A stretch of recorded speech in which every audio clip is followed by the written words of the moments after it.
I'm waiting to receive my dragon. Phil said he's gonna promise me a dragon, man, but it's not. YouTube, Blow Yard Gang. Geeks all over the globe. Welcome to a brand spanking new episode.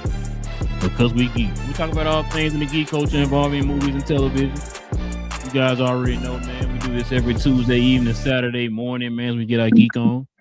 Got a few things to talk about today, as y'all know. If you've been here before, you already know how we do on the show. But if you're new to the channel, man, if you're into geek content, movies and television related, hit that subscribe button, y'all. Join us here, like I said, every Tuesday evening, Saturday morning. All right. And also, too, you guys can hit them likes for us today. That'd be much appreciated as well. Shout out to people who just subscribe to the channel. We appreciate y'all as well. Welcome to the channel. And yeah, listen, if you guys have any questions, any comments, too, go ahead and put those there in the comment section, and we'll address those here at the end of the show. All right, fellas, man, we got a few shows we got to get to, man, and some Spider-Man talk, man. Spider-Man breaking all the records. You know what I'm saying? Somebody on the show didn't believe in it, but, you know, it's all good. Listen, you know, we can talk about that there in a little bit. Yeah, you know, somebody said 500 overall. But listen, but no, we can get to it here. We can get to it, y'all. Let's see what show we can start with first. So we can talk about the X-Men 97 since we can talk about it on the last show because we kind of went over time a little bit with the Spider-Man talk. We were pretty excited about the Spider-Man brand new day movie releasing. So let's get into a little bit of Spider-Man talk, y'all. Listen, what we normally do on the show is, man, whenever we have these talks and discussions about these shows and these movies, we gotta warn you up front, okay? If you have not seen this show, we recommend you go see it, come back, let us know what you think, all right? But until then, you have been warned.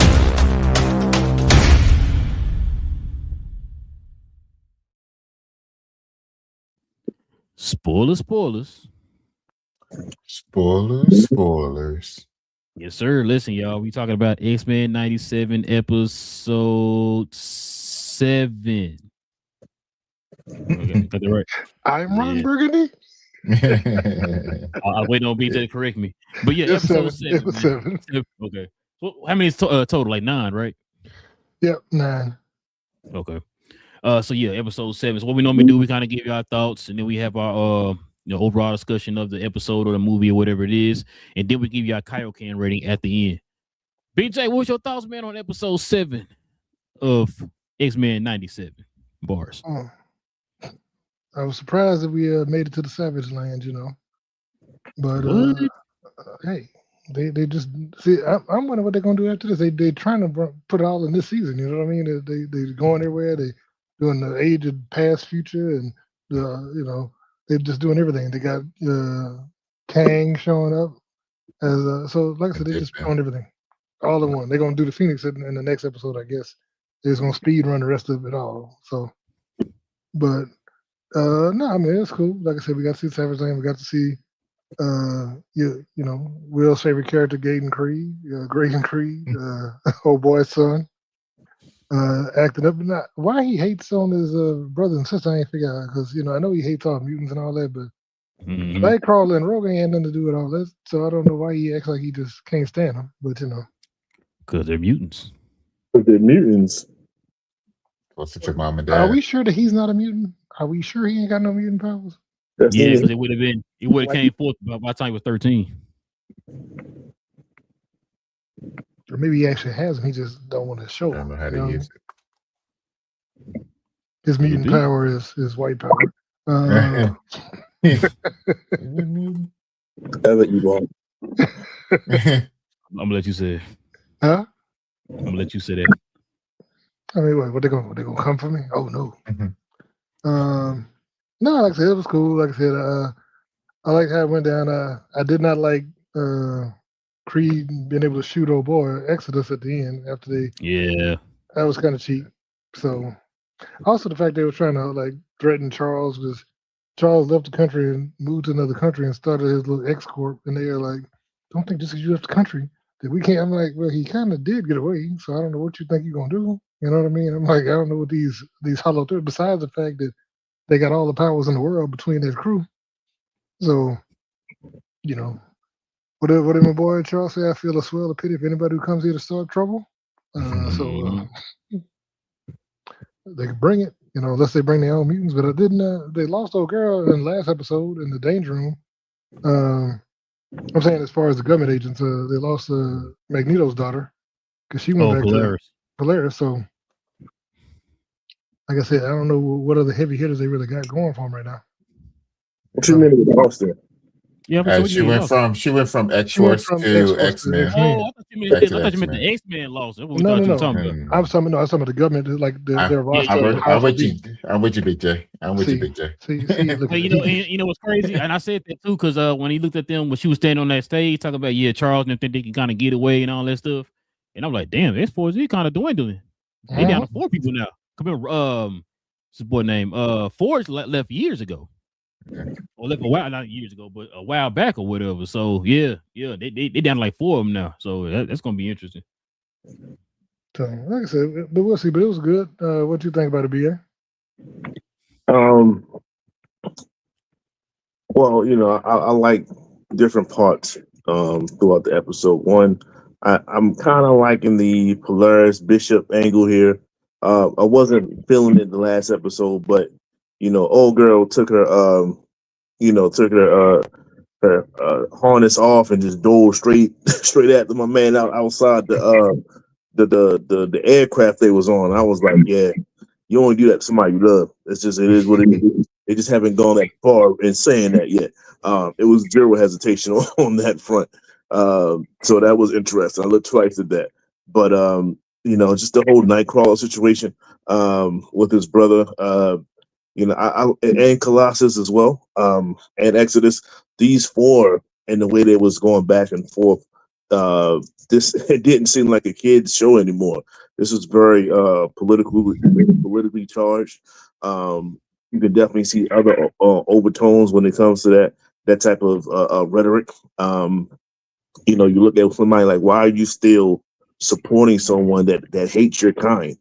My God, how many times did we hear and see things like that in different publications, different movies, and different other in real life period, especially us that look like us. So it's just like it was definitely bouncing on a lot of overly charged political tones there, and it was okay. It wasn't too bad. So I was liking that, but I was like, you know what, when you give the devil a ride too many times, eventually he's gonna take over, and that's exactly what happened. After Ish hit the fan, my man gave him one shot in the back. It was like, up, that's it. They're going to show their true colors whenever they get a chance to, and this was a an example of that. So I'm glad they've seen it. I'm glad that it was shown. And like I said, very, very, very, very strong episode when you look at it with different frame.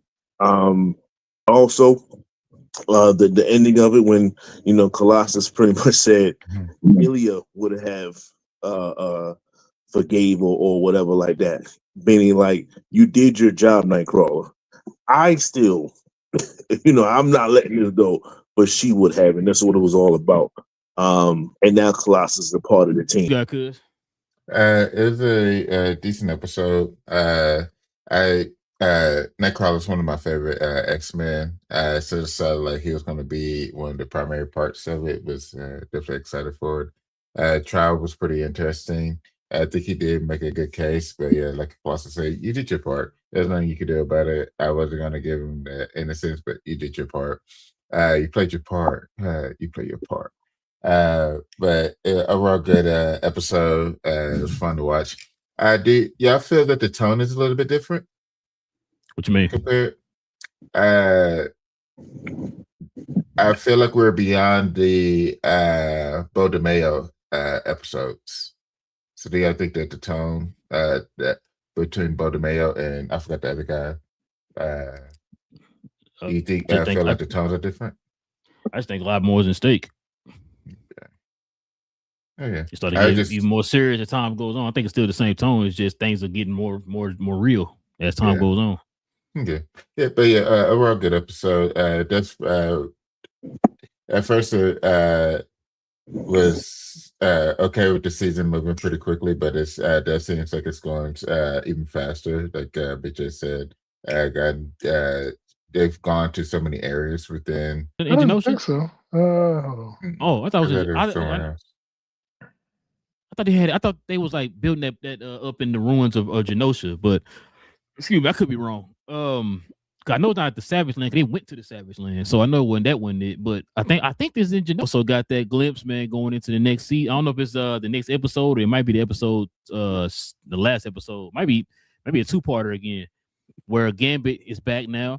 We saw that kind of that shell of Apocalypse, which kind of had people thinking that he might have taken over Gambit's body after Gambit was resurrected as Death. So we're gonna probably see that next week. So that's gonna be another interesting. But not next week. We're gonna see what tomorrow, right? Tomorrow. See, yeah. So yeah, it's gonna be interesting though. But yeah, man, like I said, pretty good episode. My guy Nightcrawler, man, was real close to taking a life. And I'm not gonna lie to you, I thought Creed was gonna die. So at some point in that scuffle, bro. I really thought he. Boy, he be hating every day, boy. I tell you, just hating out your heart. Get the hate out your heart, BJ. BA, help me out here, man. I don't understand what's going on. BA got you. You don't give it a 6. Go ahead, BJ. Go ahead, BA. A 6? No, man. Bro, you know what? Have we ever gave anything lower than a 6 on the show? Yes. Yeah. Oh yeah. Yeah. War of the Worlds. War of the Worlds. Yeah. Did that even hit a 10? Did that even hit a 10? I think between all 4 of us, it didn't get a 10. I think it was 10. Yeah. I forgot about that. Oh man, that was. You're right. I forgot about that. This episode, I feel like I go 8.5. Okay. I can watch this again. I should have watched it again. Yeah, I can watch it again. I love the fight scenes. When Nightcrawler was fighting old boy, and they was teleporting and like you rarely see 2 teleporters kind of fight each other. Like you normally don't. Mm-hmm. And I think they did a very good job of showcasing that. And he can read minds as well. But I guess when Nightcrawler teleports, he's in another. Yeah, he couldn't do it. Yeah, he couldn't do it in another dimension. So I was like, oh, that's a dope ass, that was dope. So that's the fighting scenes and the overtone and the relationship that's budding at the same time too. I give it an 8.5. What you got, Cuz? I give it an 8.3. It was good. Wasn't the best, but it was just a good storyline moving forward. So I give it an 8.3. BJ, I don't need you to hype these people up, man. Like I said, the only thing I did not like, I don't like how they did Genesis. I said Genesis. Genesis is a whole nother character. That's Cable Sun's. That's Cable Sun's name. Mm-hmm. His alter ego name when he turned evil, whatever. But yeah. So, but yeah, I don't like how they did Exodus, bro. I don't like how they killed him all so easily. They did explain the fact, like you said, BA, the fact that he couldn't read Nightcrawler's mind to kind of gauge what his next move was in the fight and all that stuff, because he was teleporting through different dimensions and stuff. That's how his powers work when he's teleporting or whatever. So other than that, I don't like the fact, like you said, BJ, he got shot with a gun. That's it. I'm like, then that's all we get from Genesis. So I mean, because thank you. Leviticus. Yeah, Revelations. Deuteronomy. But yeah, all of them. all of them. Every book in the Bible. Collar Palms. Shout out to Deuteronomy for this particular show. Right. No, yeah, that's the only thing about this episode I didn't like, bro. So for that, man, I'm gonna give it like an 8.2. No Jason Witten. You know what I'm saying? So So you said Three was hating with the 8. I gave it an 8.5, and then you come with an 8.2. That's crazy. Hold on. Who lower though? Who the lowest? Okay, but so you act like an 80% B is just a slap in the face and I hate your mama. I'm like, man, come on. BA, you weren't here yet. I got killed, BA, before you came on the show Saturday, bro. I got murdered for a 9, bro. I got murdered. I was like, where BA had to have my back here, man? When you hit it with that 8.5, he's like, oh, okay, that's pretty good, BA. Like, wait, what? Nah, we expected that from BA. I was like, but no, I had I mean, the box office shows it's a B-rated movie. Yeah. But hey, listen, like I said, man, this okay. Let me ask y'all a question. I know we got one more episode. Was it 2 more episodes? Two more. But I'll ask y'all. Overall, so far, what's y'all rating so far? If you stop the show right now, what's y'all's rating? If you think it's an 8 or whatever, just say it's an 8. 8.9 to 9. Overall, I think season 1 was to me by far much better. I do have yes. what was it?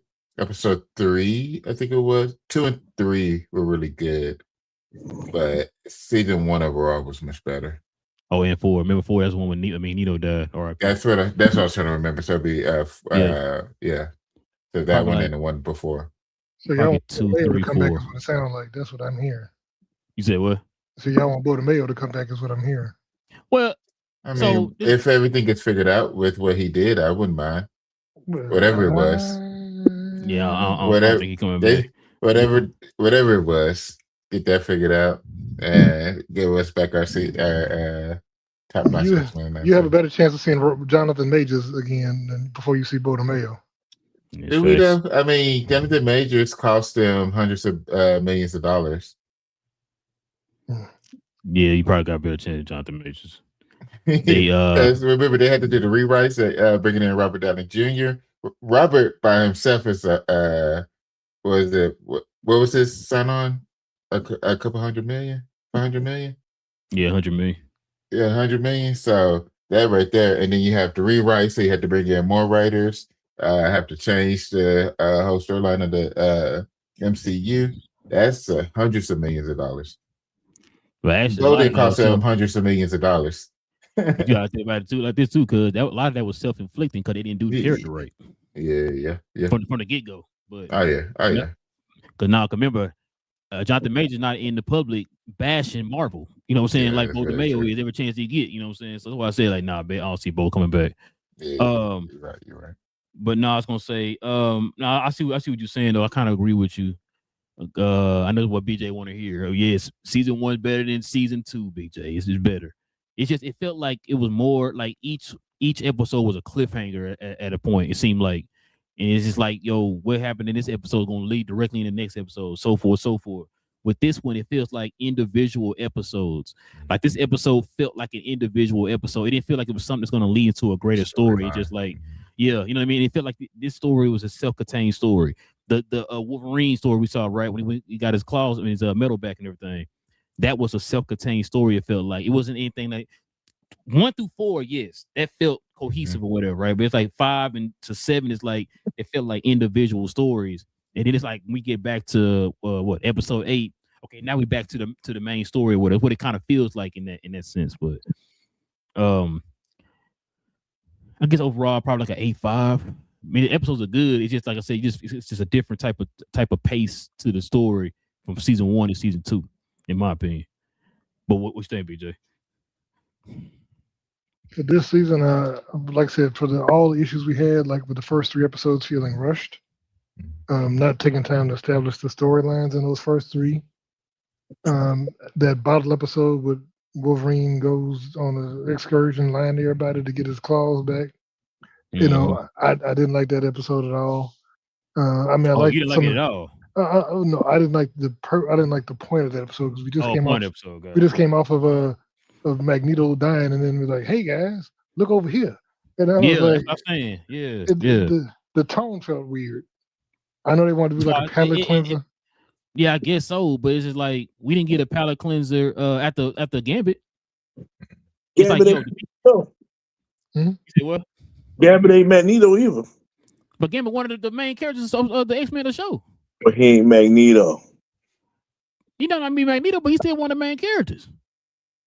Remember, that was the most heavy-hitting episode of season 1 was when Gambit died. It's like, what the heck? Quiet music in the background, nothing in the background. It was just showing the, you know what I'm saying, the credits and all that stuff. Like, yeah, that was a heavy hit. You know what I mean? Like it's like we just went right on to the next. Remember, because as soon as that happened, what they do the next episode, they showed the outlash from the mutant community when that happened. Remember, Beast went over there trying to help clean up and all that stuff. That reporter was reporting and stuff, and she was interviewing him and all that stuff. And she was like, "Yo, he was like, man, look, y'all, we already got enough of y'all already, man. Just kind of leave us alone and let us, tend to our people right now. We're still trying to find bodies out here. We're still trying to find the people or survivors out here or whatever." It's like that led right to that next episode, which kind of led to what happened with Bastion and all that stuff. like you said, Big J, it's like we got those first 4 episodes. You're like, dang, we should be picking up the pace here a little bit. Like you said, pause real quick. Let's see what's going on over here. It's like, oh, okay. I'm thinking, okay, once they did that, we'll get back on track, right? Nah, let's go over here again. You know, danger is going crazy or whatever. It's like, oh, okay, well, now we're gonna get back to the story. Well, no, hold on, one more time, hold on. Let's see what Nightcrawler doing. It's like, damn, okay.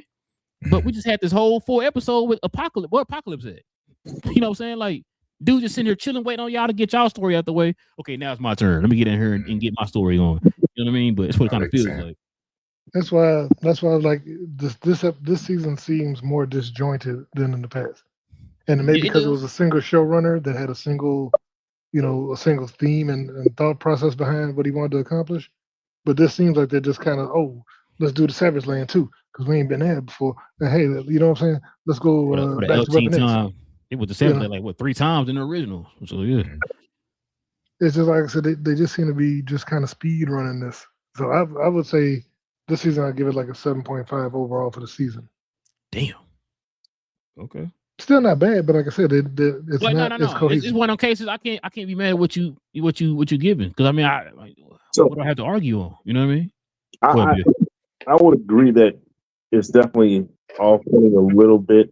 You know, that Wolverine episode, I just wish they spliced that in with another episode. Like, so when I looked at it and I'm looking at the overall, had that episode with Wolverine been spliced together with Polaris some kind of way, then I think they had a Polaris arc after Magneto's arc.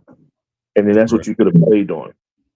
Because when they went back after that Wolverine episode, y'all say danger, but it really wasn't danger. It was really Polaris. That was her episode. Of her understanding herself, understanding who your father is, understanding to it's okay to let go. It's okay to, you know, channel certain energies, certain heritage in the sense, and let you be you. And you know, and I was like, that's the episode right there. It's Polaris. And then they talked about it a little bit afterwards, and then it was Nightcrawler. So they're doing spotlights, I think, after the main story arc. And that's the part that I'm like, I agree with you guys on. It's a lot of, you had your main arc, Magneto's dead. Okay. They should have picked right back up with how Polaris is dealing with that. And I think that's cool. But they didn't. They went to Wolverine. So Wolverine had an episode. Polaris had a specialized episode. Nightcrawler / Colossus had a special episode. It's like, why are we giving these people special episodes and we're losing the plot line here? You know what I'm saying? And then they kind of shoehorn the plot at the very end with the Apocalypse. They did it twice, right? And I was like, that's not necessarily the best part. So I agree with you. It's just they should have just centered, and then it would have been off. You know, I don't think we would have been necessarily prepared for it in a sense, but it would have been a negative thing.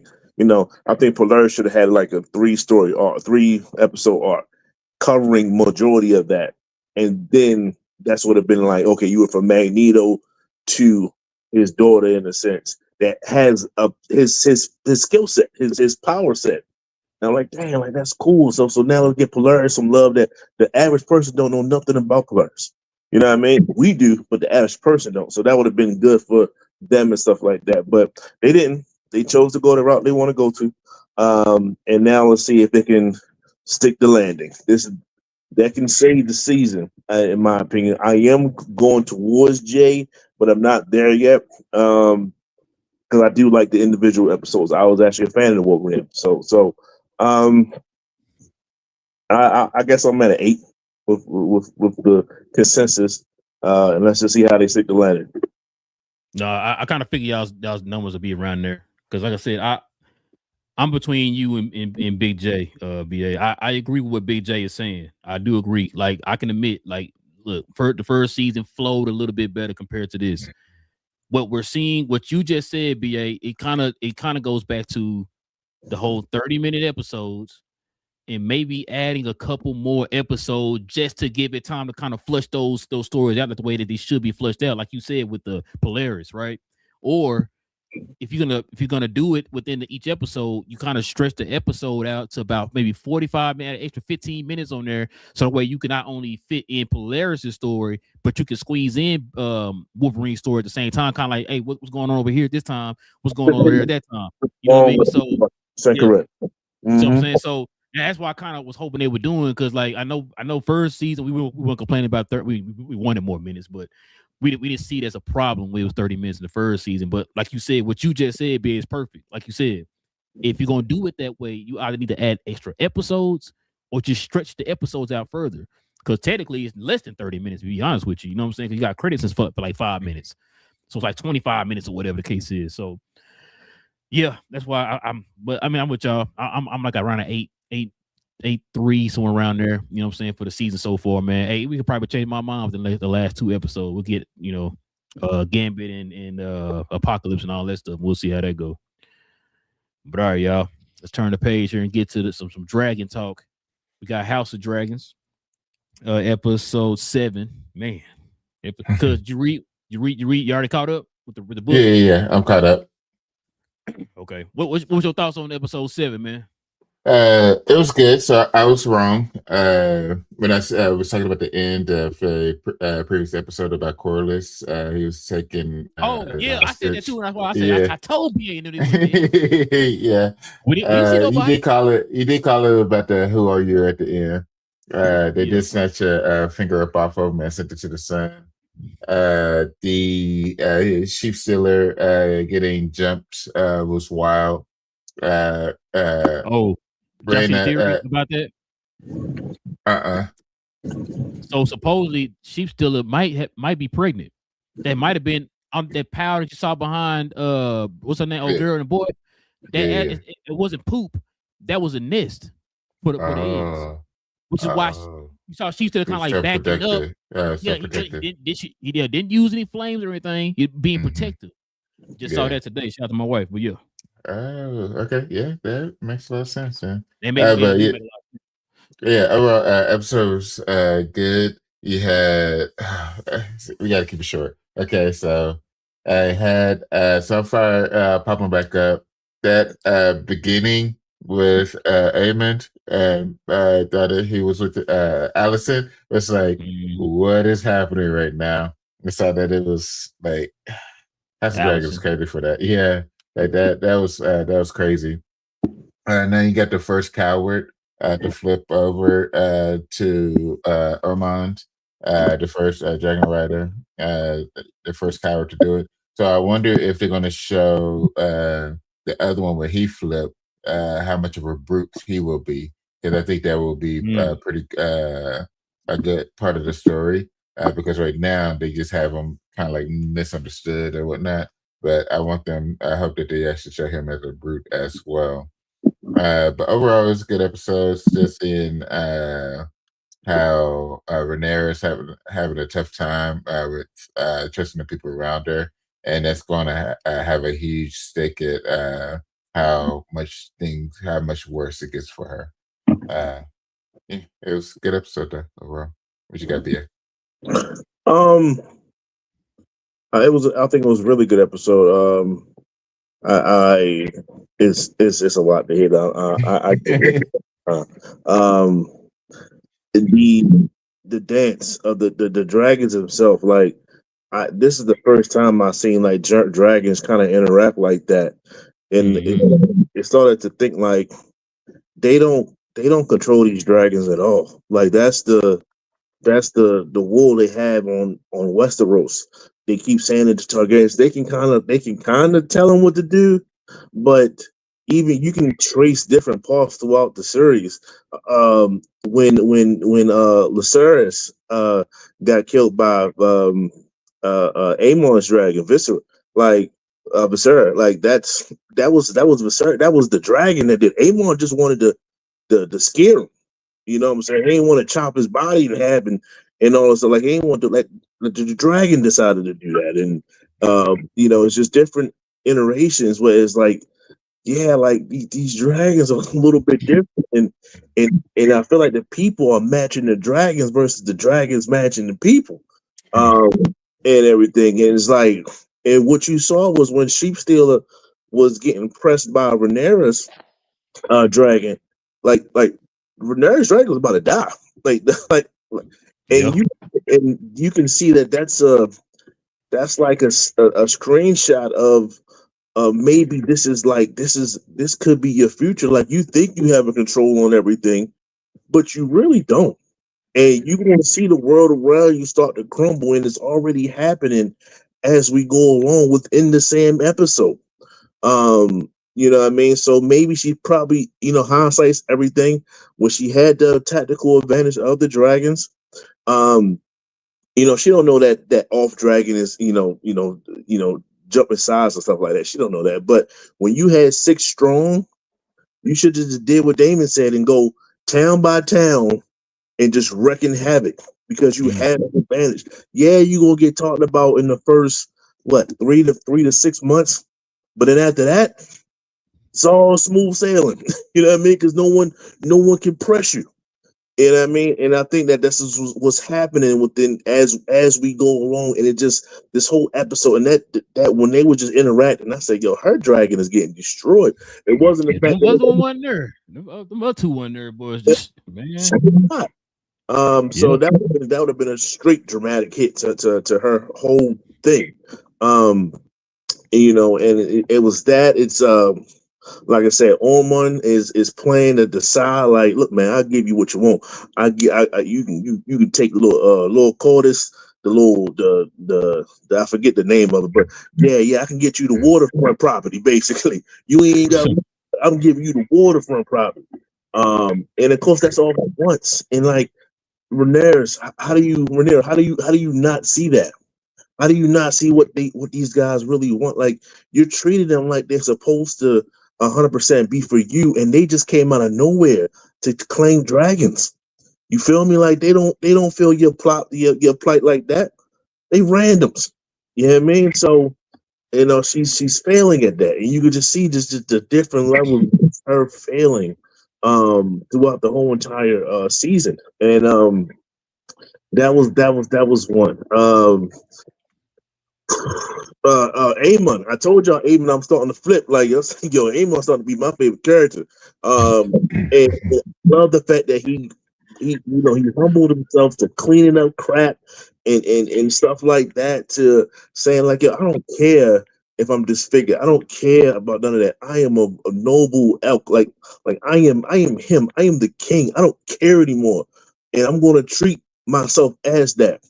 And you can see the change in him. And he was on his battlefront. Like he laid down his sword like, this is it. This is who I am. Y'all can come get me if you want to, but this is just, I'm fighting. And I know I can't win. And then I guess that battle cry, Sunfire heard it. And came out of nowhere, limped her ass, limped his tail over there. And face half chewed out like Two-Face. Right, but it matched him, right? And they matched each other. And boom, killed the whole army in a sense. It was at the car, so like, ooh, that's it. That was very impactful. So this just and like I said, he didn't control that dragon. That dragon came to him. You know what I mean? That dragon heard him and said, "All right, I'm up now." You know what I mean? He ain't forced that situation.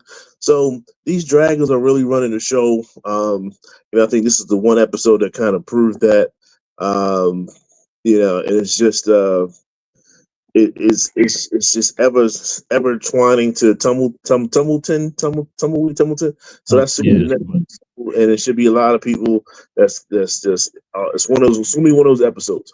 And I can't wait until next Sunday. But yeah, this Sunday was definitely different. But shout out to Abe.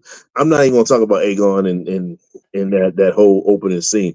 I did say to myself, "Oh, you talking about Aemon? That's Aemon. Hey man, you got them switch. You got them switch. Switch names. Yeah. I did say to myself, I said the thing about Game of Thrones versus, so there's a lot more I say nudity. I'm just going, man, that's a good way to cover a lot of things. Whether you want to see it or don't. I was like, it's not too much of this in House of the Dragon, and then boom, one episode you get Queen Rhaenyra with Shorty, that's realizing, what she say. She was talking to the other lady. And she was like, you know, a hoe gonna be a hoe. No matter where you at on this That's what she said too. super journey, you still are that. Don't forget it.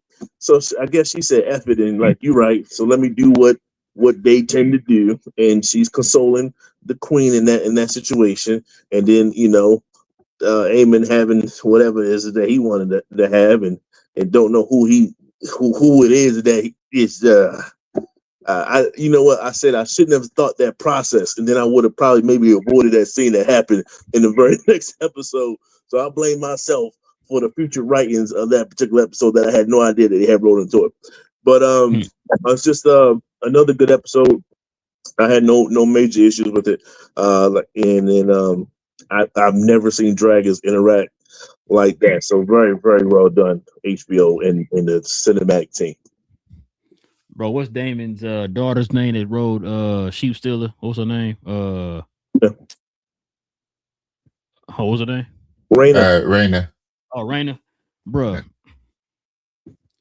you wouldn't have got caught if you would just stayed your butt where they told you to stay. Just stay gone. Now, bro, then they told this girl 3 times, hey, man, keep your butt up there in the mountains or whatever, stay hidden, because if they find you, I'm going to get in trouble too, right? They didn't say this a million times.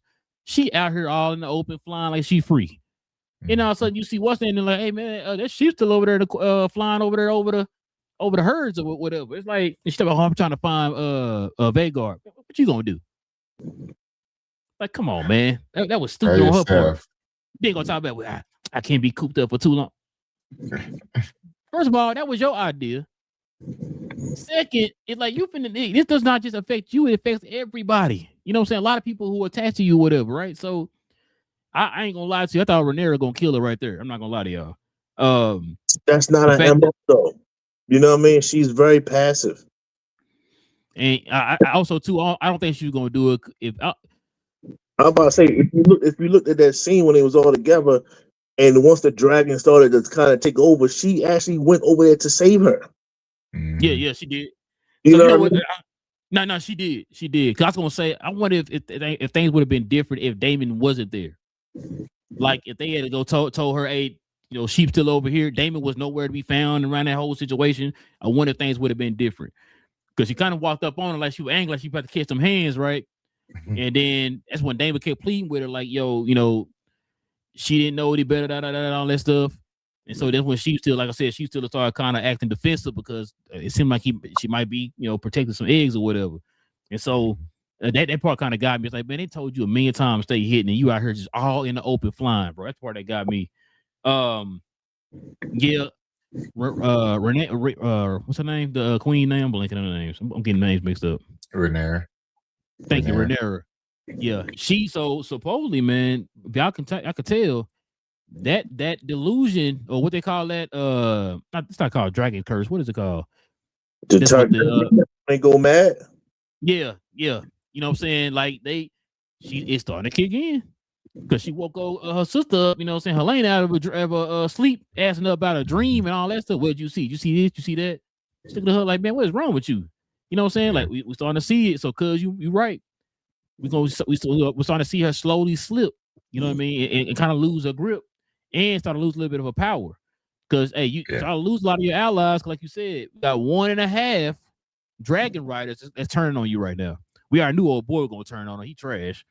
Like I said, he just won a title, so we already knew he was gonna turn on her.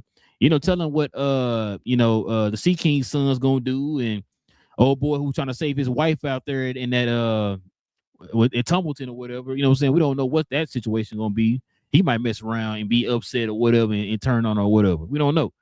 But the thing is, you know, you're starting to kind of see a little bit of split between them and everything, because she's starting to kind of not trust Daemon. Daemon kind of doing his own thing. Old girl that's supposed to be her, you know, the one who she kind of manipulated her a little bit.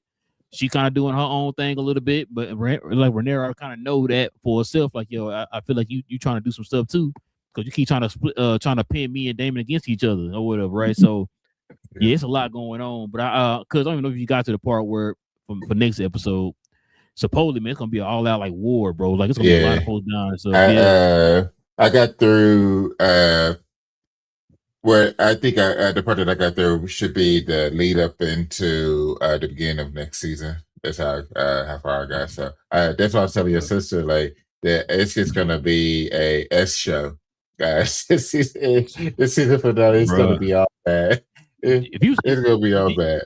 Do y'all watch the trailers of the next episode? Like you at the end of the Yeah. show, you don't be Oh yeah. yeah, bro. Yeah, bro.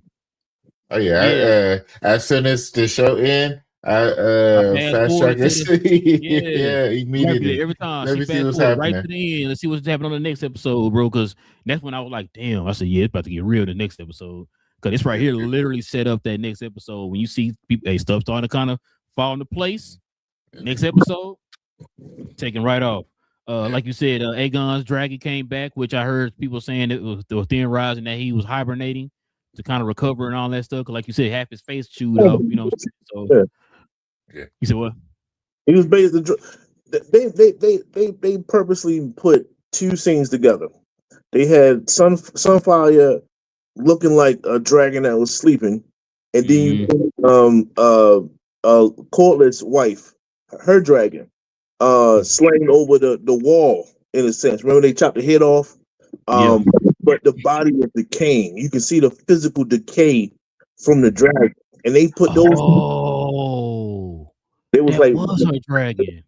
So it shows you, yes, the dragons will die and start decaying just like any other living matter, but not Sunfire. No, Sunfire was still intact, like nothing happened. He was just in a coma. He knocked into a coma, and that's why Aegon said, "No, it's warm." He's still alive. Yeah, in a sense, and that's what it was. So they didn't hide it. They just didn't full out tell you. Yeah. Yeah. Oh, I'm glad you said that, BA. I forgot that is her dragon on that wall. I thought they picked the dragon up or whatever, took it or whatever. But yeah, okay, I guess that makes sense. You're right. They cut the head off and they ushered that into town. Yeah. Oh, that's what it was. Yeah, that's what it was. Yeah, that's what it was. But what do you give this episode, cuz? I give it a 9 because of how Sunfire just popped up on the scene. I know I have a feeling like the season finale is gonna hit like a 9.5 plus, so I'm gonna keep it at a 9. Yeah, Sunfire popping up on the scene, and the 9 isn't just like a pull down. It's still a great story, great show overall. But yeah, I give it a 9. What about you, BA? I'm also going to give it about a 9 as well. Like I said, Aegon he turned the corner for me. I'm definitely like Aegon, huh? Okay. I guess I'm Team Green now, man, and just it is what it is. I tell you what, I don't think Helena makes it out this season. No. I have I don't know how they're going to make it happen between this season and next season. It's too much emphasis on her. Like the whole tapestry is based off of her. She's having these dreams and everything. It's stronger and stronger. Huh? His dreams are getting stronger, and she's saying that too. It's something going to happen, and I think she got to bite the dust. So I would expect that this next episode. RIP already, bro. Because if you, because I don't know if you got to that part of the story yet, or what happened to her. No, not yet. I know what happened to her. I just don't know what. I don't know. I didn't think that they were going to do it this season. I figured her anything happened would have been next season. Probably next season. Okay. Because I feel like it's a lot of you know how they do in like other type of stuff. Like you get a lot of speaker lines nowhere. Yeah, something it's too focused on you. It's too focused on you. I feel like you just because that's fair. That's fair. I can definitely see next episode, but I can see next episode, but I wouldn't be surprised if it's next season. So put it like that. Because I think they said next season will be the last season. So you know what I mean. So because I think they said next season is the last season. Because because you already close to the end, so it's got to be next season the last season. Yeah. You know what I'm saying? So yeah, I'm gonna give it a 9 as well. Like I said, the story it definitely kept you interested because now you are this is one of those setups we always talk about where episode 7 leads you right to 8, and you hoping 8 knock it out the park. You know what I'm saying? It set you up, right? It got you a runner on base.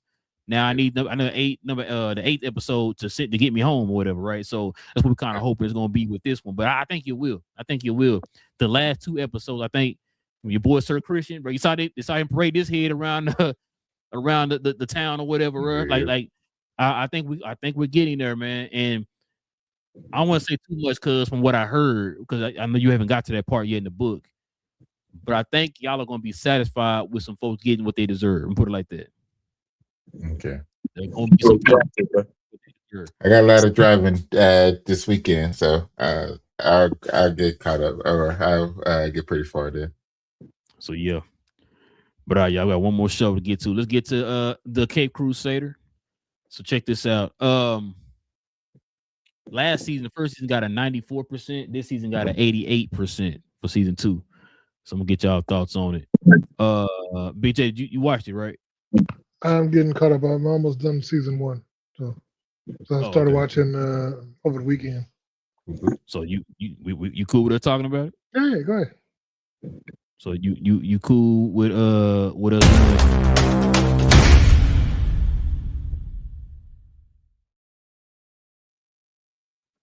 You cool with doing spoilers? Spoilers.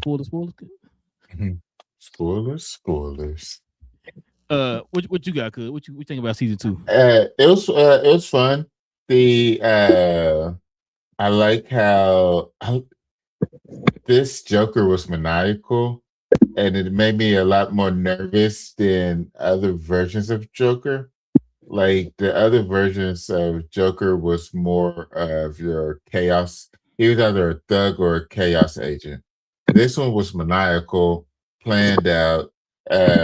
He was a problem. It's like, I don't feel comfortable with this. Just watching. I don't like a Joker with this type of planning. Like, what was it, 6 months? I think he had his plan going. Yeah, he said 6 months. Yeah, like was able to snuff several people out in that time frame with a plan, and then just like being able to release it. So I don't like that Joker. I don't like that at all.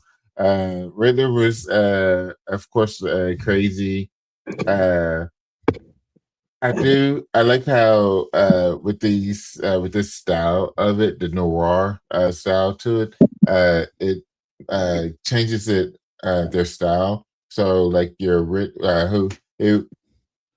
for the most part the Riddler, but he didn't do anything that we know of what the current day Riddler would be like.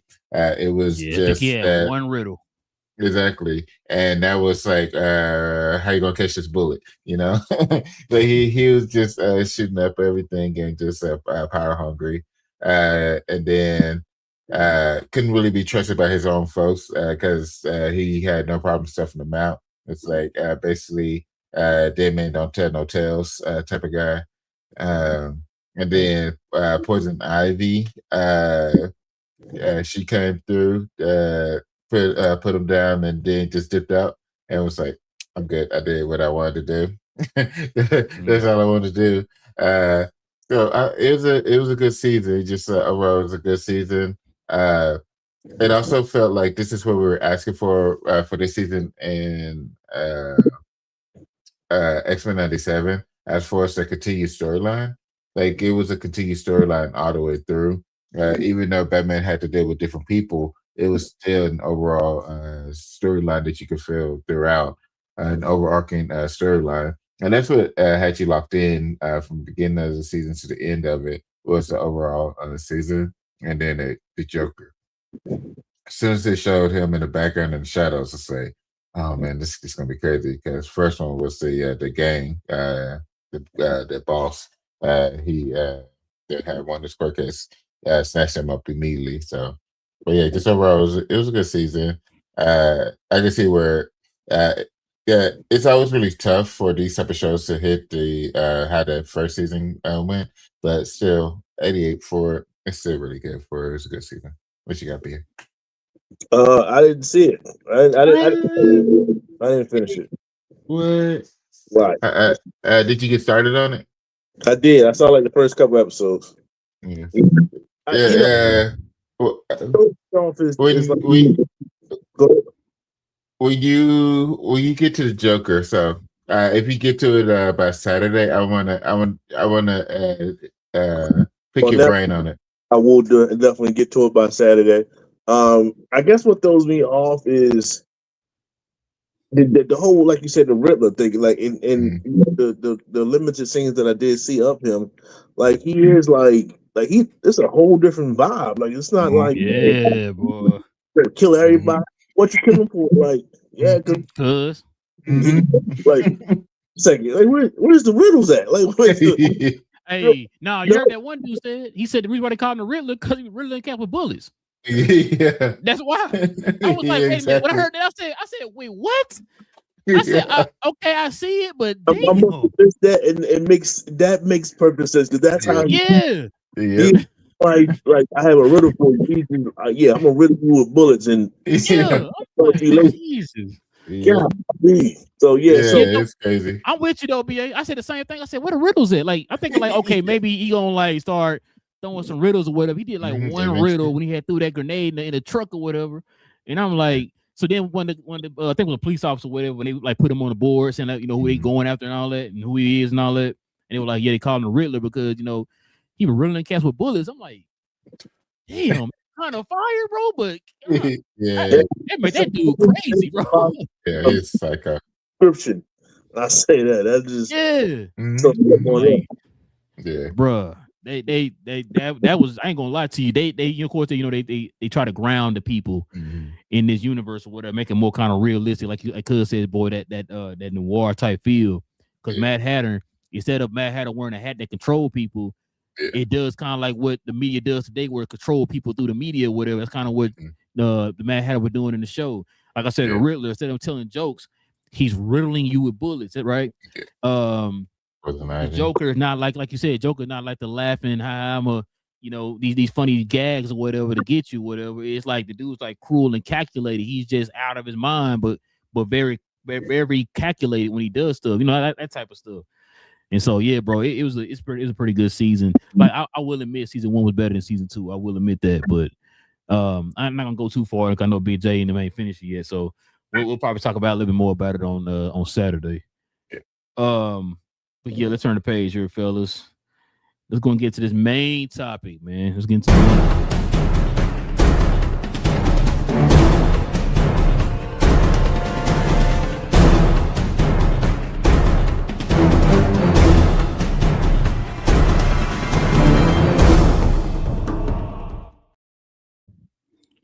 Fellas, it's been a great weekend for the friendly neighborhood Spider-Man.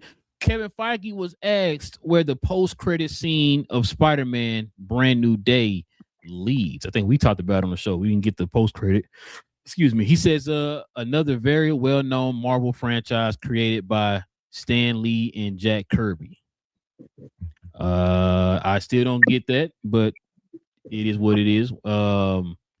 I don't know if they mean. I think Big J, you was talking about it on the show. I think on the last show we talking about this is mean it's gonna be off world. Battle World is gonna happen off world, or how is this gonna work? Or is it gonna be more like in line with the 2014 version? But we'll have to see. So here's some other news dealing with Spider-Man. So Spider-Man has earned $360 million at the domestic box office, y'all. They said it's officially had the biggest domestic opening weekend in box office history. So put that into perspective, y'all. Check these numbers out. So you see right here, these are top 5 of all time. Star Wars, The Force Awakens at 248. Avengers Infinity War at 257.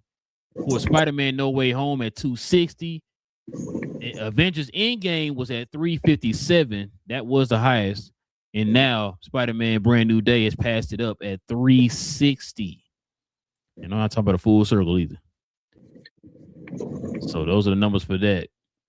So check this out.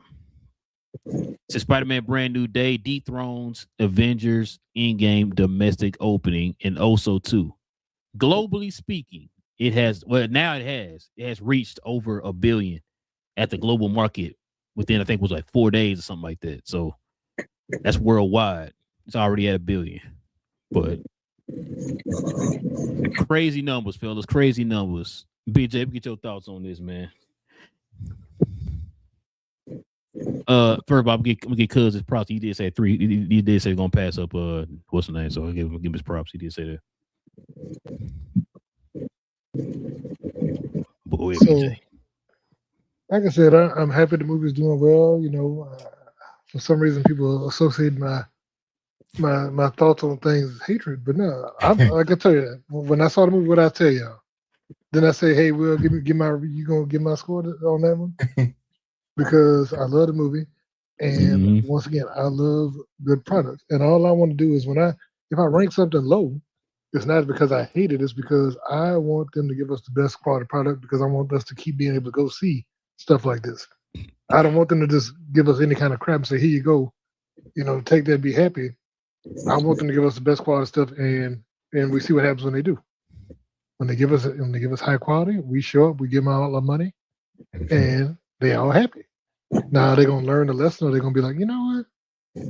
Let's go back to what we're doing. Let's because like we heard the announcement today that Spider-Man was killing all of the spin-off characters. But are they gonna be like, you know what? Let's go another Craven movie in about 2 years? Because I think if we put Craven in the movie with Venom, and just start Madam Web and Silver Sable. Peter P. No, we ain't gonna have him. You can't say his name because what are you doing? No, we're gonna have all the characters except him in there. Might even throw Ned in there just Ned, no Spider-Man. Yeah, just Ned. Make him Hobgoblin. Yeah. Dude, I don't know about that one, man. I don't think Ned gonna end up being Hobgoblin. I don't think he's gonna be Hobgoblin, bro. Because I don't think Jacob want to lose weight again. I think Jacob is content with where he at, and I don't think he's gonna try and do that dramatic weight loss. So I don't think he's trying to throw that. I mean, unless they throw a whole bag of cash at him, I don't think he's trying to drop down. The general audience is kind of used to him being who he is. You know what I'm saying? Like I don't think they want to see him take that arc and turn to a complete bad guy. That'd be a crazy turn. Leave that for the comics, man. Yeah, like I said, but no, I'm happy that the movie's doing well. And like I tell you, to me, this is a good indicator of what's going to happen with Doomsday. I think if this hits $2 billion, I think that means that we have a good chance of Doomsday hitting 2. And once again, that would kind of indicate that we're looking like we might be back. You know what I mean? I hope so. Because I'm tired of all this stuff getting canceled. I'm tired of them canceling every show and all this stuff because they trying. I mean, but if they're doing it to focus on the movies and give us quality movies, I understand that. But I also want us to have content we can talk about and enjoy. Mm-hmm. So what you got, BA? Okay. One, I disagree with all you guys. I need Ned to be Hobgoblin. Why I knew you would bring that up, bro. About it in the last one, he has My the wife mask. is nervous about it. Norman Osborn, he left the mask in his universe. So it's like you can round them all up in a sense, right? But I guess the fact that there's number one and it's doing numbers, like it managed to get this high with no stakes of any kind within the movie. And what I mean by that is, they made the Spider-Man had Gwen own isolated movie.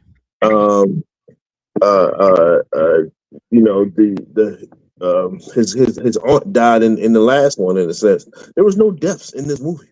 There was no critically high stakes in this movie. He talking about main deaths, yeah. He talking about main deaths. Boy just went to the hospital. He fine. He did not go to the hospital. That man, he's fine. All the people in the damage control. Fine. What about the people that she threw the bomb in the tank? It up.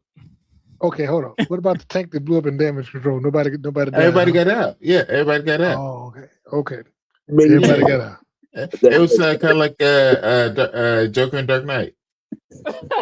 We evacuated the whole hospital. They blew it up. It was the same thing. Oh, He timed okay. it. And when Hulk fell down to the ground with all them big old chunks of building, nobody got hurt. Yeah, everybody was on the outside. They knew Hulk That's was what up there. They had it Big blocked J, out. did anybody get hurt? Did we they ain't ask? answer either. Oh. They ain't say nothing. They was like, get on in the back of the Well, I safety. mean, Because you know, I mean, some folks had a twisted ankle, kind of run from him. When the 25-foot long pieces of concrete fell on people, they like, oh, yeah, and everybody's fine, man. They all went upstate. They went upstate to go to a farm. Repetition. No, it's doing crazy numbers and everything. So, yeah, but that's the thing. Like he's going past the villains, and now they're adding villains. That's not even a regular villain for him, and it's like, no, I think it's perfect that Ned eventually. Man, Ned might be the one to end Tom Holland in a That certain, would be crazy. and they'll usher in Miles Morales from that. Like that could be flipping over the disc. and it's coming. Like if you keep hearing the way Tom Holland gives the interviews and things like that, like Miles is coming, and he wants Oh yeah. Yeah. I know that. that gives you for the future. But it's just the fact that this is what it is. I still don't see how it's doing these numbers, but the numbers is crazy. But it's only good for the whole genre as it is, as a whole. Only good. I know Kevin Feige is definitely talking to DC like y'all thought y'all had us last year. You know what I'm saying? So this movie and the next one that's coming in December is going to do a crazy number. If not, I mean, if it's close, then it's already crazy number. So just Marvel's on top right now. I'm gonna ask y'all a question, but I'm gonna get Cuz's thoughts here first. What's your thoughts on this, Cuz? This is just the fans, kind of like what Big J was saying. This is the fans paying back the studio for giving them what they wanted. The grounded Spider-Man, the practical effects, a great storyline. This is just us showing them this is our appreciation and this is how you should do your movies, is keeping it nice and simple, but giving us a great storyline and a good product, a great product with it. And we will show up, we'll talk about it, and we'll get as many people to go see it as well to spend that time in the theater. But we all know that what we've talked about when it comes to Spider-Man, Batman, Superman, they can talk about all the superhero fatigue that they want. When it comes to these particular characters, they're just different. Like they just cross over when it comes to just cultural. For those that are within the nerddom, and even to those who are on the outside of nerddom, even if you don't watch all of the comic book movies, you know these characters. You know of Spider-Man, and so once you get now you get a good movie, and then you have the initial rush of people going to go see it. And then on Sunday, you end up having all the walk-ups and people purchasing at the theater instead of the pre-sales and stuff like that. It just allows for it to go crazy like this. So it's just at this point just appreciating the ride at this point, and just being able to see the numbers just constantly increase at this point. Hey, y'all know they doing a re-release for Spider-Man in IMAX this weekend. Mm-hmm. Y'all gonna go see it? I'm going to see it Monday anyway because I got invited to a thing with the basketball team. Oh my god! Oh, okay. Yeah, cause I'm thinking about that's why I asked my wife if we do anything the weekend, because she do the planning and the scheduling for what we gonna do that weekend with us. So I'm like, let me make sure if we don't do anything, I might go watch it in IMAX. I might go check out the new IMAX room in Mesquite. Okay. Don't go to the one on Web Chapel. I saw they tried to steal somebody's challenge out there last night. Are you serious, bro? Yeah, while he was in there, they took the whole window out, the driver's side window. Took the whole window out the car. That's wild. Now bro, I don't know. I might have to find time on Sunday because Saturday we're going fishing for Jack's birthday.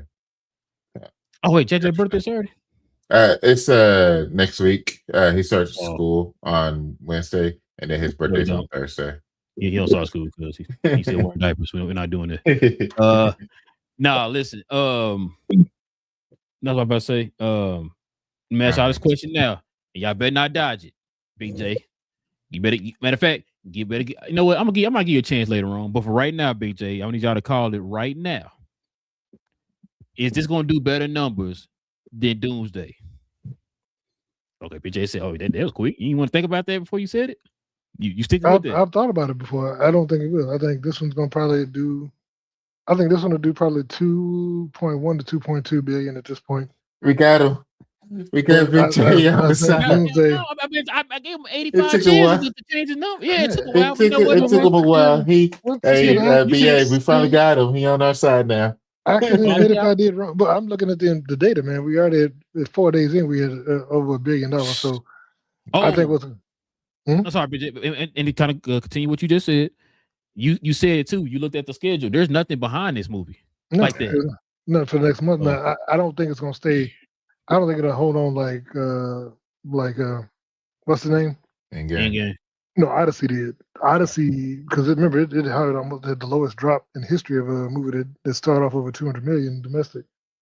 So I don't think it's gonna be like that. I don't think it's gonna have like a 20% drop next week because that'd be stupid. It'd be almost at 2 billion by Sunday if that's the case. Jesus, easy. So I think it'll probably. I think, but all the repeat viewings and people going back to see it multiple, I think it'll drop to. I think by next weekend we'll be looking at around. Well, at the end of the weekend.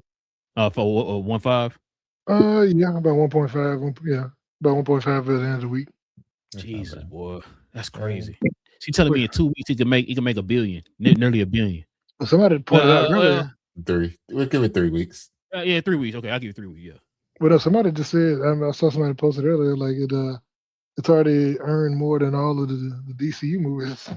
So both of them. It's different. This is just different. Okay.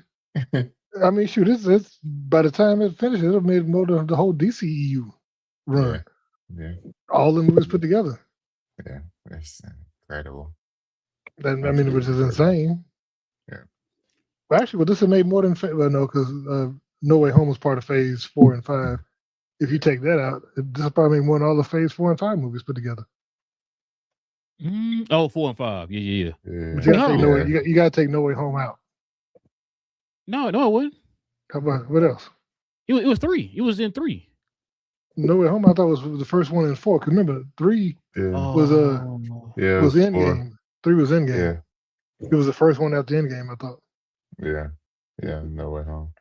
Okay, you're right. Damn. And it was a multiverse movie. It was a multiverse movie. Yeah. Oh yeah. Okay. Yeah, you're right. Now what you think, BA? You think this is gonna pass up Avengers Doomsday? Now, when I say pass up, I'm gonna start off small first. Let's say, is Doomsday gonna make more than 360 opening weekend? Happy. I think so. Y'all got these safe answers, man. I need y'all to be like, nah, it ain't never gonna happen again. You know what I'm saying? Well, they said that until this weekend. What you talking about? It did. You're right. I was part of that. I was part of that group. I never in my life thought I would see anybody pass that number up, bro. I never thought I'd see it. So you got a few things. One, you got everyone that's watching this Spider-Man will probably definitely at least check out. The problem is this is actually an overall good movie. So that's the second thing, is that it was actually a good movie, and people actually like Tom Holland. Like, people love Tom Holland, man. Like, he's just, I don't know, but he's definitely a favorite actor amongst a lot of people. So is that going for him? Like I said, you got all the people that's watching it now, all the casuals that's watching it now. They like, oh, there's something else coming out. What do you call it, Endgame or something? They're gonna go check it out. Not Endgame, Doomsday. Then you have the re-release of Endgame, right? There's like, oh snap, like, yeah, I'm in the fields again. You know what I'm saying? I got the fandom feels again. Like, that's that Captain America scene right there. He got me. So you're gonna get You're gonna get those villains. You're gonna get those guys. And with that, so now the final thing is it's just gotta be a good movie. Oh, I'm sorry. Don't forget the people that was fans of the X-Men. They're gonna come back. You know what I mean? Toby is in this movie, so you're gonna get the original Spider-Man fans. They're gonna be in this. They're gonna come to see it, and everything. So you're gonna get all these different groups coming to watch it. Plus, like I said, now the final thing that they have to do is just have a good movie. If they just nail a good movie, and it's not like, oh man, why did they do that? That was crazy. I can't believe they did that. That was not. Why would it? You know what I'm saying? If they don't do none of that, that has the rewatchability factor. Yeah, it's going to beat it. Okay. We would say, BJ, you should say something. No, I was just like I said, looking at all this, man. I think as well as this is, like I said, this is the biggest commercial for Doomsday. I think Doomsday's going to do it. Oh, the other thing I was going to say though is two things. One, they said it's the first. So they said this weekend was the biggest weekend in movie history because not only did this make as much as it made, but then also Odyssey made another 50-something million. Yeah, 51 million. And then this is also the first time in movie history that you had 3 actors in the number 1 and number 2 movies at the same time. Mm-hmm. And I don't know, this might be the year of Zendaya because she's gonna be in Doom too, which is gonna probably make $1 billion. So she may be in $3 billion movies. Wait, ain't John Bertha in that movie too? No, not that one. So. No, it's Jason Momoa. Oh, okay. Yeah, I was gonna say something too. Oh, also too, y'all brought it up. Endgame, the re-release or whatever. Redux. This is gonna help that. Redux. This is gonna help that. If you think about it. Matter of fact, when it come out, BJ, September what? September. No, I thought it was before that. I think it's mid-September. And like mid-September, I think. 18. That's about a month. Like that. Yeah, about a month. So that's also gonna help that, especially too. I don't know when they're gonna start the marketing for that because they gotta start some kind of marketing because September 25th. Oh damn! So end of the month. So we're close to 2 months. So yes, but still though, like I think that's gonna help boost that movie. I know people talking about Doomsday. It is going to help boost Doomsday. Because matter of fact, I think they said Doomsday's ticket sales went up some more because of what Spider-Man's done. You know what I'm saying? So, yeah, I think this is not only going to help Doomsday, but I think it's also going to help that Avengers movie too. Because once they start promoting it and saying, "Hey man, we got these new scenes in it, new post-credit scenes and all that stuff, bro," Marvel about to collect all the money. Which also too, when we talking about the overall box office for this movie, if they didn't add those pieces in and rename it and all that, shoot, Endgame would have been over $3 billion worldwide for its total. It would have been over $3 billion, but because it's a whole nother movie or whatever, technically, you know what I'm saying? So it's pretty much a new movie. It isn't going to have those same numbers or whatever. So I'll count toward those numbers. So, yeah, it's gonna be interesting, bro. I'm gonna try to go see it in IMAX this weekend. I'm gonna try. Yeah, like I said, we'll try to see that new IMAX room. I don't even know if they put new chairs in there or nothing. Cause you said you didn't see what's name in IMAX, right? It was Adobe. It was an Adobe screen. Oh yeah, room 16 is my room, man. It's my room. But yeah, man, that's gonna be it. It's my room, BJ. Listen, you got your recliner with your name on it. Man, listen. That's why I told my cousin said that the seat that he was sitting in, him and his wife seat wasn't working. I'm like, hold on, what BS. Well, we don't know. I hate them suckers always kicking up, boy. You know what I'm saying? That's our favorite movie room, man. But yeah, so y'all got it. Y'all got it beaten. You got Doomsday beating it opening weekend. So does it beat it overall? Yep. I think Doomsday will win overall. I don't think it'll beat opening weekend because of Dune. I think that it's splitting too many screens. A good point. I think it's splitting too many screens to be able to beat it. That's my only thing. Is because it's opening weekend for 2 big movies. And I think with like Jurassic Park, Jumanji also comes, I think, a week after that, or maybe 2 weeks. 2 weeks, I think, after that. And that's like $1 billion film too, Big J. You sleeping on that? Jumanji make money too. So, and that's like a family movie. because Spider-Man don't have anything really behind it, like of that ilk. You know what I'm saying? I thought So. wait.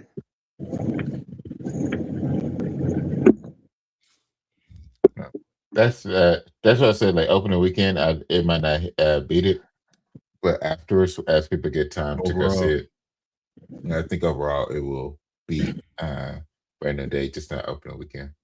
They might be sold out of pre-show once Endgame comes back out. So all the things that they're planning, and they all sold out already. Yeah, bro. They'll end up having to put up new show times. So yeah, And then there'll be I extra think, theaters or screens. So yeah. and what So say, BJ? Jumanji is releasing on December 11th. They said. Oh, they moved it up. Yeah, they moved up because they didn't want to be on the same weekend. I thought they moved it to like I thought they moved it back to January. Wait, hold Oh on. no, you're right. Because they were trying to, because Dune is taking over IMAX screenings for like 3 weeks or something like that. So they ended up moving up. Actually they went back. I just saw an updated one said they moved back. Okay, so they moved back to December 25th. So they gave up because basically I think what they realized is they might have that week before, but then the drop off was going to be like 100%. Yeah, I'm not gonna be stupid. Nobody's As a gonna see matter of that. fact, I think they moved it back further, BJ. I think they moved it back into January because they also wanted the IMAX. Because I think Dune, if I could be wrong, maybe you can correct me, but I think Dune is gonna have the IMAX screenings for 2 weeks. That's what they signed up for. So if it's 18th, then 25th, so it's gonna be another week. I don't think it was gonna have any IMAX premium. I don't think they had any. I don't think they will have any premium format because with those movies. If you're a movie theater, why would you give Jumanji a premium format screen? I mean, with those two movies coming out. Not gonna say look at Jumanji numbers real quick. Look at Jumanji numbers, bro. You might be something you watch. I know what you're saying, but it's the reason why it's 3 Jumanji movies, bro. That thing make money. That's a family movie. Why is there 85 million movies? Because it's a family movie. Folks going to watch it. It made $1 billion. Well, I mean, yeah, 4, but you know what I mean. I'm talking about the new Jumanji, not the original Jumanji. But yeah, because that's what I heard they were talking about. They moved it back an extra week to try to get the IMAX screenings because what's the name has a contract for 2 weeks, which is why Spider-Man is now being able to use the IMAX screening this week because Odyssey had the IMAX screenings for 2 weeks. So yeah, Jumanji's doing a weird thing. So apparently they're releasing international on December 10th. It's just in the U.S. They moved back to the 25th. Oh, who they with? Universal? No, that's Warner Brothers, ain't it? Yeah, I think it's Warner. My treatment. Oh, let me see. I'm trying to find. I want to find the. Here we go. Yeah, I mean, last one came out. Let's see, that one made 962 million. But once again, I don't know what it was going up against. I don't know if it's going. No, it's not. It's not going up. Which is why I was saying they moved it back 2 weeks for 2 reasons. Because like you just said, they'd have opened before. They would have got demolished, bro, from Dune and from Endgame or whatever. So that's why they decided to move it back. But then I heard that they moved it back again another week because what's in that Dune covers for 2 weeks for the IMAX, and they wanted to get IMAX, get their full run or whatever of their profit, and they also want the IMAX screenings. But do you think? Because I'm saying that, but everything I'm seeing right now still shows it December 25th. But I'm like, yeah, I mean. Maybe it might be BJ. I could have sworn I heard they moved it back another week, back into January, or maybe that was like a rumor they were going to do that or something. I forgot what it was, but it could still be 25th. But I could have sworn they said the matter of fact. I got to watch that trailer again. I think they had the date on there, but I could have sworn I thought they were going to move it back one more week to try to secure the IMAX screens or whatever. So I don't know. It could be still the 25th or whatever, but that's that's not enough time. No, because I'm saying those movies are not going. Both of those movies are not going to drop off to make room for Jumanji. Yeah, that's which is why, like I said, that rumor came out they're going to move back at least one more week into January. Which why I was like, when you said 25th, I was like, that sounds kind of crazy, but I mean, hey, it might be the case. Maybe it's not Paramount. Who's it produced by? I'm looking now. It You gonna say it? I'm is. like, oh, Wait, who's coming? Oh, it's Sony. Sony. Sony. Sony. It is Sony. Sony gonna have a good year. Mm-hmm. Yeah, they really are. But yeah, man. Yeah, I mean, we might hear later on. Maybe they decide they still got time. It ain't too early. They might still push it back or whatever, at least one more week. But we'll see. So but wait, yeah, man. what do y'all think that weekend is gonna be? The 18th. What do you think the number is gonna be for that weekend? That might I be feel the like- largest box office weekend. I think so. Yeah. If you have I these was two gonna movies. say, do y'all really think that like how bad do y'all think Doom gonna hurt Doomsday? So I don't know if there's a ton of overlap. It's some I know overlap, it's- but it's not a I know it's the crazy. same audience or whatever, but it's just like I didn't really gonna because I mean also too Doom is gonna have the IMAX screens too, so they'll get a little bit more money from that. Which is why wasn't they came out with those Infinity Visions or whatever it was. Yeah. So Doom made 714 million. the last one. The last one. Look, man, when Endgame come out, it's gonna be a wrap. It's gonna be a wrap deal. So, I hope that's the case. I'm not gonna lie to you. I'd rather go see that. Wait, what did? See, look at. Okay, so here's this. Then Dune is Warner Brothers. The domestic opening of that last one was 82,505,000. You know who might get hurt behind all this? Doom. Yeah. Doom might get hurt, bro. I don't know why they want to go toe to toe with Doomsday, bro. That's crazy to me. Like I guess I asked the wrong question. Why has it going to affect Doomsday? I think it's going to affect Doom.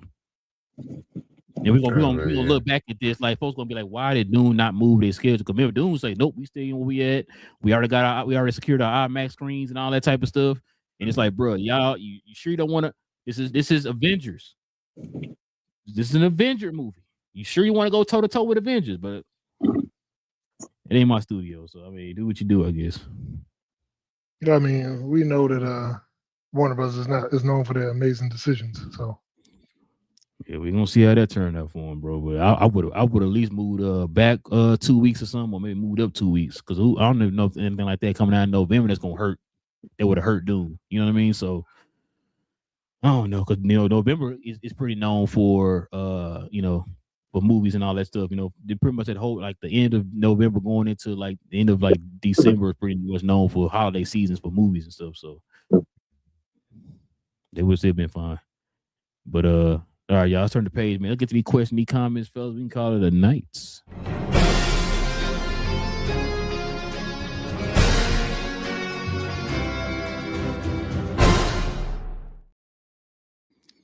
All right, man. Let's see what we got here, man. CJ, what up, man? He said, so happy Spider-Man is doing so well. Do you think Brand New Day can surpass Avatar or Endgame for all-time box office of 2.5 billion plus? That's for Big J. Now, this the thing though, CJ. I think Big J always says this. You got to remember how long, especially Avatar, bro. Avatar was in the movie theater for like, man, it was damn near a year. I know I'm exaggerating, but it was in there for a minute. For them to get that what was it? It was 2.8 something or 2.9 or something like that. But it also released multiple times too. It wasn't just the one time. Well, yeah. I mean, the first time I think it was 2.7 or 2.8 or something like that. The first time, I think it's like nearly 3 billion right now because they released it 2 more times. 2.7. Yeah, so it's a 2.743. But that's the problem. Like, they've done. There was a re-release that made another. What did the re-release make? Like another million or something like that. 76 million. Yeah. They did a re-release in they did a re-release in 2022. So that's the problem. Like, yeah, I can. Yeah, it's gonna be kind of difficult, man. Yeah, we're gonna have to see though. We're gonna have to see. Let's see what else got. He also says, I think they did go a little too evil with Gene out. It really let her off too easy at the end. Yeah, a lot of people online been complaining about that. They said it really wasn't any consequence for her. It's just like, oh, okay, Gene, you misunderstood. Go on about your business. So, They didn't have a chance to stop her though. Yeah, I definitely can't stop her. You know what I'm saying? She got it. You know what? You good. You got it. I forget you going about your business. You got it. Punisher was worried about Spidey, and everybody else was just discombobulated at that point. Exactly. CJ said Tom Holland has said he wants to be Peter that helps Miles like into the Spider-Verse. Yeah, he did say that. It's what we were saying kind of earlier. Like, yeah, it's going to happen. We already know it's going to happen. They already kind of confirmed that already. Salam said, "What's up, fam?" He says, insane numbers. Saw it Saturday and thought it was good. One of the better, well shot MCU films. Say Cease character reveal was kind of but the aftermath of that will be interesting. Yeah. We're gonna see, man. We're gonna see. It definitely is an interesting one. Let's see. CJ says, it's not just the main characters. Brand New Day was actually a good movie. It was perfect, but it wasn't slop like Supergirl. Yeah, man. Yeah. Supergirl wasn't too great, man. Wasn't too great. I heard Supergirl was going. I heard it was going to make more money than Spider-Man. Somebody said. I was told. We were told. Hey, man, leave that guy alone, man. He's going through enough. They said that he said he's never going to make another prediction again. Bro, they killed. I told y'all he killing that dude he killing that dude online right now. It's crazy.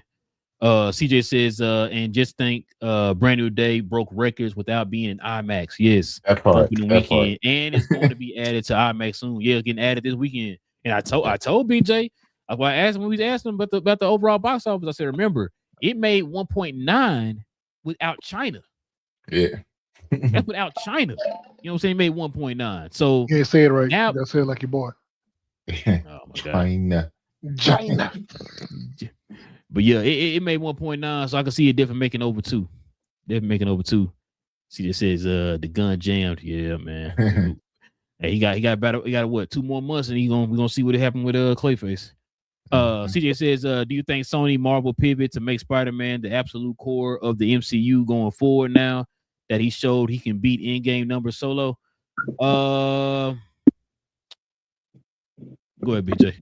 So, okay, we talk about it. Remember, that's the domestic opening, not worldwide. Worldwide, it's still not close. Endgame still beat about 300 million for the opening weekend. But no, it beat it out. No. I'm talking about worldwide. Domestic, it beat it, not worldwide. Yeah. Because it beat it domestic by 2 million, but the Endgame had 1.2 billion worldwide open. Yeah, we did. So I think he had like 2 billion, like in 2 weeks or something like that, something crazy. But yeah, Salam says they did right by Hulk for half a scene. It's funny how we only seen glimpses of the true Hulk when the last name of the director ain't Russo. Yeah, that's remember the Russo said they don't know what to do with him. Remember that? BJ favorite directors. Salam says Zendaya might be in Doomsday too. She could be. If Tom is in there, she could definitely be in there. I don't see her being in there if Tom not in there. She's gonna be standalone. She's gonna be look up when they see the incursion. Yeah. So that count for her too. Do y'all think they will bring Savage Hulk into Doomsday as a surprise, or you think they'll save him for Secret Wars? Yeah, probably Secret Wars. Yeah, probably Secret Wars. The Maestro? Man, you think they'll go that route? I heard. Remember there was that artwork of Hulk World on Battle World. I'm not mad at it. Salam says, why did the film overperform compared to No Way Home? Brand New Day is a better film, no doubt, but you think the nostalgia factor would have given No Way Home the edge? Because I guess this was an appetizer for Doomsday. Yeah, it kind of was. But I think the fact that, like what Cuz said, it just kind of gave a lot of people what they wanted, that they kind of down to earth, gritty, kind of not gritty, standalone. Spider-Man. Yeah, that back to that neighborhood Spider-Man, man, that grounded kind of feel to the story. It wasn't nothing he wasn't no Iron Man Jr. or nothing like that. It was actually his movie. He was the star of the movie. You know what I mean? So that is kind of why I also did that too, Salam. I understand the nostalgia part, but at the same time, it went back to the true essence of Spider-Man. You know what I'm saying? It felt like a classic Spider-Man movie, but in the MCU. You know what I'm saying? So Salam says I got to catch up on the last show. What was Big J hating on? Was the Reggie same did. criticism people had about Sadie's character and Peter's tech? No. So I was hating this time, Salam. You know what I'm saying? I gave it a 9 or whatever. But no. He liked the movie. Now the criticism, Salam, is I think BA kind of said it, the fact that we don't know what Peter's job is, how to get the tech. The fact that you gotta be honest, Salam, she killed people. And there's no consequence for that. She actually killed people. Oh, because he injured people, sprung their ankles. You know what I'm saying? So, I mean, yeah, that's probably I think what a lot of people online are fussing about, man. The fact that it's like, yo, hold on. Wait, did that dude go to sleep on that car? When he just laid back on that hood and went to sleep? That's what it was. Yeah, he got tucked in on the car. Somebody brought a blanket to him. He looked real tired. You got BA? Yeah, he looked tired.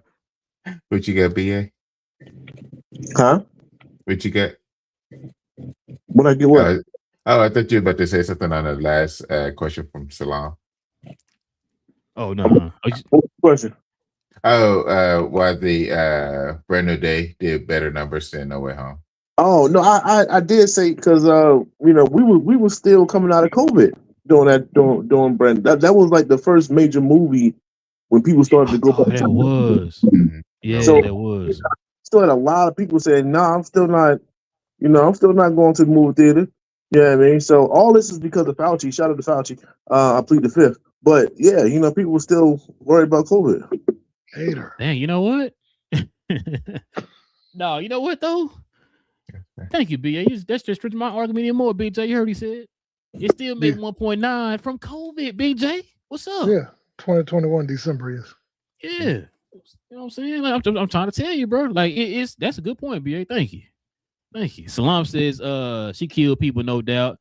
That old man in the streets got messed up. Yeah, bro. He's his grandkids gonna miss him. You know what I mean? He said, oh yeah, I forgot about that BA. Yeah, you know what I'm saying? I didn't think about that either. I'm glad BA brought that up. I forgot about COVID. He made 1.9 without China and COVID, bro. That was 1.9. You got none of those no more. It's gonna be in China. And I think the only thing we worried about now is bad lettuce and eggs. You know what I'm saying? So we good, man. I was about to eat a salad right now. Oh no. It is. See, this is I plead the fifth. Yeah, man. Yeah. Guess I'm gonna be on the show Saturday if I eat this big salad. But yeah, man. Listen, we appreciate everybody, man. Geeking out with your boys, man. Great show, y'all. Great show per usual, man. Shout out to the folks who just subscribed to the channel too, man. Hey, join us for these conversations. We literally do this every Tuesday evening and Saturday morning. So we'll be back here on Saturday. We'll talk about episode 8 of X-Men. At the BA and BJ finish the season of Batman. We'll talk about that too. We'll probably get into some other news, man. Shoot, D23 right around the corner, y'all. So we'll probably get ready for that. I can't wait for that. We might get some news on the X-Men since some rumors and stuff are starting to kind of heat up for that. So, but yeah, listen, join us here on Saturday, y'all. We're gonna talk about more geek stuff, man, out here in the world involving movies and television. So with all that being said, man, it's your boy Rail. Got Cuz in the building, got Big J and BA, cause we geeked. We talk about all things in the geek culture involving movies and television. Listen, man, I want my dragon, man. All right. Y'all stay geeked. And we out. Paris. Yeah.